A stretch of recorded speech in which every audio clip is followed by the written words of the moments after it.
Joining us now to discuss the situation in the Gulf are Louisiana Republican Senator David Vitter and the president of Plaquemines Parish, Billy Nungesser. Senator Vitter, based on all the information you're getting, just how good is the news about the oil well? And perhaps you can clear up some confusion for us, because a BP executive this morning said they like the cap so much they'd like to keep it on until they kill the plug, probably in mid-August. On the other hand, Thad Allen, as we mentioned, is talking about opening up some aspects of the cap so they can collect the oil and bring it up to the surface. Which is it going to be? Chris, my understanding is that they are going to still be bringing oil up to the surface, and that's the safer route. But that may be in the process of being re-examined, but that was my understanding.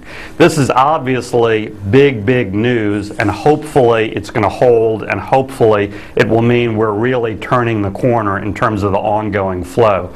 But obviously everybody is very cautious, and these tests are continuing, so we don't want to declare victory prematurely, but hopefully this will really be turning the corner. Even if it is, we still have major challenges, specifically two: protecting our marshes and coast and dealing with the economic disaster, including the drilling moratorium. We're going to get to both of those in a minute, but let me bring in Mr. Nungesser. Are you prepared to say at this point that this well is now under control? Well, we're watching it closely. We hope so. You know, this weekend, for the first time, our crews are picking up more oil than is being released, because none's being released. Before this, every day was a losing battle, because the little bit we were pulling out the marsh, 100 times that was going back in. So we feel like we're making progress. Senator Vitter, let's get to this question of the cleanup, because both of you are exactly right. Even if not a drop more oil is spilled into the Gulf, according to some estimates, as much as 200 million gallons of oil are already in the water. Senator Vitter, how long will it take to clean that up? And how long will it take to restore your state's coastline, and especially, as we're seeing here on the screen, that very fragile marshland? Well, ultimately it'll take years, Chris, and I hope everyone, the nation, realizes that, so we just don't forget about this story once the flow is stopped. I also hope President Obama realizes that. He hasn't been to Louisiana since June 4th.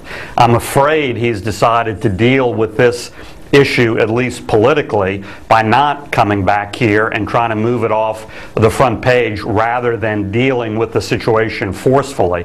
Again, even if this flow is stopped permanently, we have major challenges ahead. Number one, in terms of cleanup. Number two, in terms of economic devastation, including the drilling moratorium. But let me just follow up with you there, Senator Vitter. Sure. Why do you say that he's moving it off? I know you were very critical, and we'll get to Mr. Nungesser in a second, initially, in how the Obama administration is handling this. Are you saying they're trying to sweep it under the rug now? I get the impression that is the president's political motivation, his way of dealing with this. He was coming here on a pretty regular basis, trying to deal with the issues personally. He hasn't done that in Louisiana since June 4th. That's personally disappointing to me. Mr. Nungesser, do you feel, forget the question of the president actually coming down to visit, do you feel the federal government is acting more quickly, more effectively now in dealing with the problems that you folks have on the ground there? Well, in the last 2 weeks, James Lee Witt came aboard working with BP, and we've seen a great difference in the response. The crews are now staying out on the water, not spending 2 hours going back and forth every day or shutting down every time there's a thunderstorm. And we've made great progress in the amount of oil we'll be able to pull out the marsh each day. We have over 6,000 acres just in Plaquemines Parish that have been inundated with oil. That's a massive cleanup if we don't get hit by any more. So the response has been a lot quicker. I've called a meeting next week with the president of BP, James Lee Witt, and those folks to make sure we keep the boots on the ground and keep the focus out there, because I estimate for another year or two we'll see pockets of oil coming ashore, and we got to keep the fight out on the front line. Let's talk about this issue, and I know, Senator Vitter, you're ready to talk about it, but let me start with Mr. Nengesser, and that's the controversy over the Obama moratorium on drilling. After his flat ban was rejected twice in federal court, they came up with a new moratorium, which, as I say, instead of being a flat ban, now says that, yes, rigs can resume drilling if they pass a bunch of safety tests. Mr. Nengesser, is that any better? Well, you know, I told the president when he came down to Plaquemines Parish, we need to put we gave some good explanations. You know, you put a rig marshal out there, you make them 99% safe for tomorrow, along with the shutoff valves that they use in the North Sea, gives you a fourth safety valve. If there's any other devices, it doesn't take 6 months to make them safer. Let's sit around a table, get it knocked out, and not shut down the oil industry. We just can't take that kind of blow to the economy. So I'm hoping they'll fast track it, put whatever on the table they want to do. I'm sure the oil companies will agree to it, and let's move forward. 6 months is only going to, you know, that is not going to solve anything. It looks good on paper, but anything we're going to do, we can do in a lot shorter time.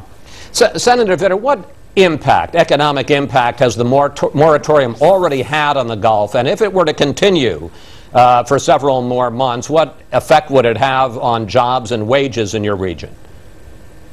Chris, it's already been a huge job killer, and if it continues 6 months or more, it will kill more jobs here than the oil itself. That is the bottom line.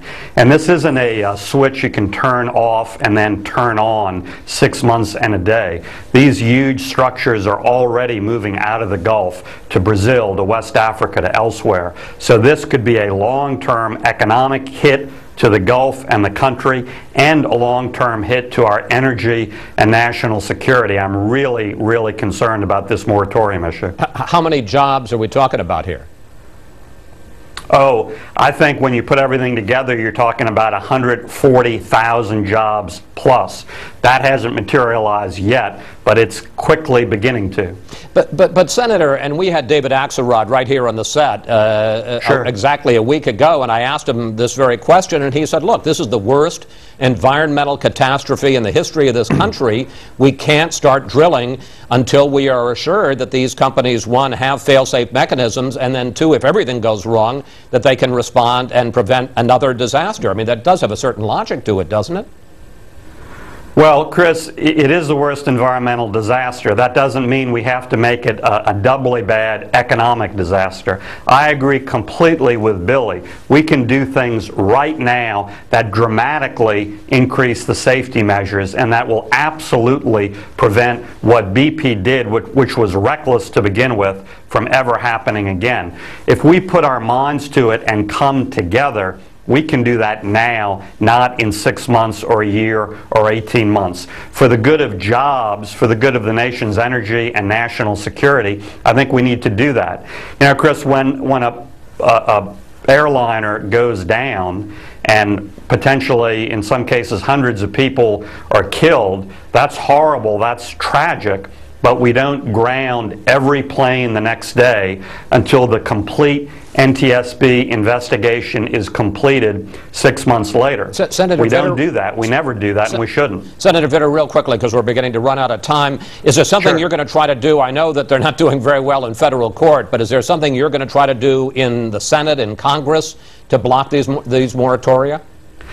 Well, absolutely. I've joined together with many other senators, and we have a bill that I'm the lead sponsor of to end the moratorium. I'm also meeting on a regular basis with Secretary Salazar, other administration officials, giving them very good, specific, concrete ideas of safety measures we can do now, today, tomorrow, to lift the moratorium. And finally, we have less than a minute left, Mr. Nengesser. I just wonder, not to get ahead of ourselves, as the President says, but is there a feeling of hope in Plaquemines Parish this morning that there hasn't been for 90 days? Absolutely. When I was at a town hall meeting and I announced it, cheers broke out in the room, and I saw hope in the face of these fishermen that they can get their life back soon. So we're very optimistic. We see light at the end of the tunnel. It's a very long tunnel, but today we're making progress.